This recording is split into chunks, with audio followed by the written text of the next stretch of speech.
Tu vois, à chaque fois que ces fous d'Allah sévissent contre une femme, et encore plus pour un rien de mèche de cheveux, moi ça me plonge dans une colère insupportable.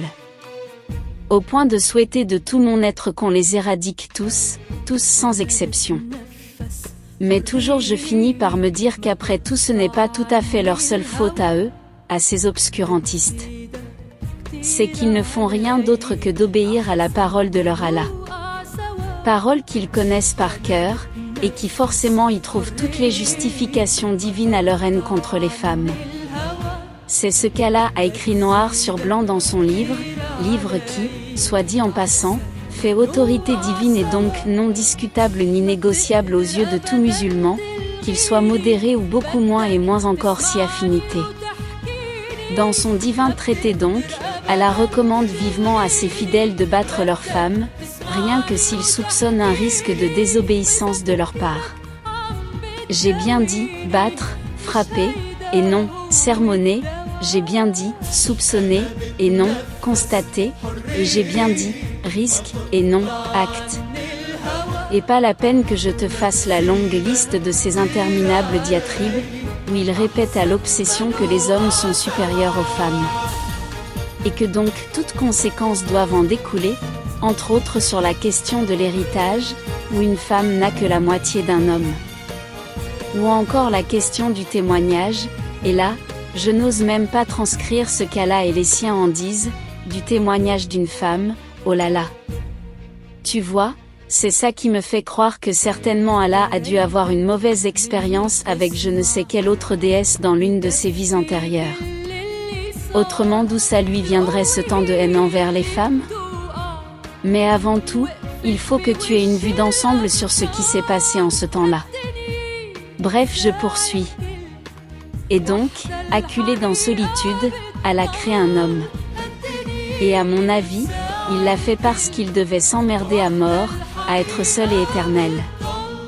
Comme les dieux dans leur Olympe qui s'emmerdaient à ne jamais avoir besoin de rien, et encore les dieux grecs avaient la chance d'être déjà plusieurs, et donc de pouvoir sans cesse se chamailler entre eux, histoire de tuer l'ennui de cette malédiction qui a fait d'eux des êtres éternels.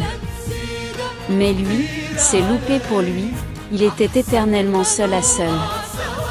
Et je ne te dis pas ce que ça me ferait flipper, moi, à n'être que moi-même, à jamais moi-même, et sans que jamais rien ne m'arrive ni ne change. Rien qu'à y penser, j'en ai déjà la chair de poule. Et donc, voilà Allah forcé de créer un homme. Ou tout comme. Tu me diras pourquoi un homme et pas une femme, mais ça, tu vas vite le comprendre quand tu verras la dent dure qu'Allah a contre les femmes. Je continue, écoute bien. Et donc Allah crée un homme. Tout seul au paradis. Et pour l'éternité. Et c'est là que tu comprends que la solitude, ce n'est déjà pas bon pour les dieux, mais que dire pour un homme fait de chair et d'os. À base d'argile bien sûr. Et c'est très exactement ce qui est arrivé au pauvre Adam. Il finit par tourner en rond, à n'avoir jamais besoin de rien, un semi-dieu en quelque sorte. Et c'est là le drame, son petit bien-être va finir par lui saper le moral. Ah non non, qu'il se dit, l'autre il a beau m'avoir fabriqué à son image, je ne veux pas lui ressembler à vivre comme lui, seul et aigri à jamais. Et voici le cher Adam qui commande une femme pour les fêtes de Noël de l'époque. Ou ce qui le deviendra très très longtemps après, mais qu'importe. Disons qu'une fête est une fête, et un vœu de cadeau c'est une dette sur l'autre. L'autre qui t'a mis dans cet état, dans ce pétrin paradisiaque, surtout qu'il n'a que toi. Et voici Allah qui manque de stock d'argile. Quelle honte, quelle honte! Et vas-y que je te charcute le pauvre Adam pour en extraire une côte. Là, côte tordue, comme ses adeptes les plus fidèles et les plus authentiques sauront nous le rappeler au fil des siècles.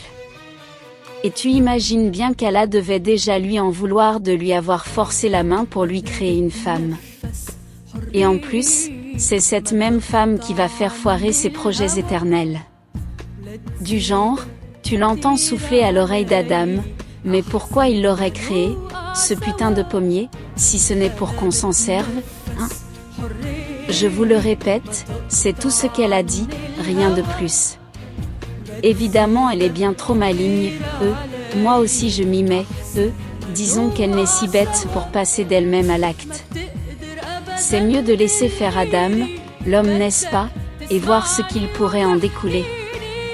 Mais par contre, l'autre, le stupide Robinson Crusoe, ou son ancêtre, le voici qui se hâte de cueillir la plus belle des pommes. Et qui croque dedans de toutes ses dents, sans même en offrir un bout à la pauvre Ève. Quelle mauvaise éducation, n'est-ce pas? Vous suivez? Ok, je continue. Et hop, je te prends sur le fait, petit con. Et hop, la punition qui tombe. Et quelle punition, hein? Quelle punition, pour une fichue pomme. Déjà à la bloque le bout de pomme dans la gorge du pauvre Adam, c'est ce qui fait ce truc stupide qu'on nomme du même nom. Et écoute bien, car ce que font ces débiles d'Allah avec les femmes, c'est du pipi de tchat à côté de ce que va faire Allah. Déjà lui il devait vraiment avoir la vue courte. Imagine qu'il a passé toute sa vie à ne jamais parler qu'aux gens qui habitaient ce fameux triangle fertile, où la chose la plus fertile c'est toujours l'art de s'égorger mutuellement entre bons fidèles, comme il se doit aux bons fidèles d'être les mécréants les uns des autres. La preuve, il n'a jamais parlé à personne en Afrique, en Europe, en Asie, et encore moins en Amérique, mais là c'est normal car à l'époque Christophe Colomb ne s'y était pas encore aventuré. Bref, lui, pour un rien de pomme, il te jette hors du paradis, à jamais. Et en plus il punit très violemment Ève alors que c'est Adam qui a fauté. Et quelle punition! Pour te donner un exemple abordable, écoute ça. Je suis avec ma femme dans un feu rouge où il n'y a pas un chat de voiture. Et du coup, elle m'incite à le griller. Et du coup, je passe à l'acte. Mais hop, le flic était caché, et du coup il m'arrête. Et donc, lâche comme le sont les hommes, je lui montre du doigt que c'est elle qui m'a dit de le faire. Et ni d'un ni d'une, moi je récolte d'une toute petite amende, alors qu'à elle il en lui en colle 3 fois plus, et même avec un retrait définitif de son permis. Et en plus le flic fait tout ça avec un sadisme à peine camouflé. Comme si c'était pour se venger contre sa femme. Va savoir si ce n'est pas parce que sa foutue femme ne lui a pas préparé son petit casse-croûte pour tenir tout ce temps. Tout ce fichu temps qu'il doit poireauter à cet endroit, qu'on dirait une punition plus qu'un travail. Bref, Allah va faire pire. Écoute-le, il dit. Et d'un côté vous fichez le camp du paradis, et plus jamais vous n'y remettrez les pieds. On pourrait dire que c'est déjà de trop, mais non, mais non. Écoute-le, il dit. 2 Et contrairement à ici où tout vous était offert en pension complète, sur terre rien ne vous sera donné, il vous faudra trimer pour le moindre bout de pain. On pourrait dire que ça suffit, mais non, non, non. Là, il fait comme le flic au feu rouge. Écoute-le, il dit. 3 Et toi, Ève, tu vas connaître le pire. Tu devras supporter l'autorité de ton mari et de tous les hommes de ta famille. Et surtout, surtout tu devras enfanter dans la souffrance. Mais pas que toi, toutes les femmes qui viendront de toi seront soumises au même régime et pour l'éternité. Note de bas de page, franchement, un gars comme ça, il faut vraiment, vraiment, qu'il ait quelque chose qui ne va pas en lui. Non. Post-scriptum, SMS d'Allah à ses fidèles, texte de ce mécréant qui se prénomme honteusement Mustapha Karmoudi. On devrait le lui retirer, d'abord son prénom, pour le reste c'est à vous de me montrer combien vous m'êtes fidèle sinon vous savez ce qui vous attend.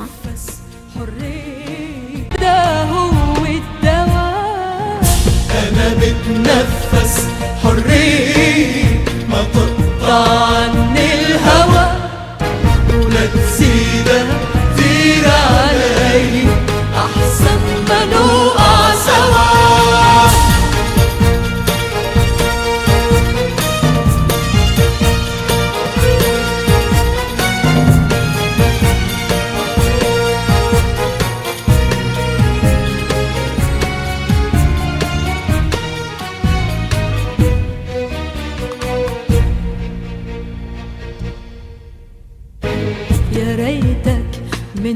تسمع بكفي كلمة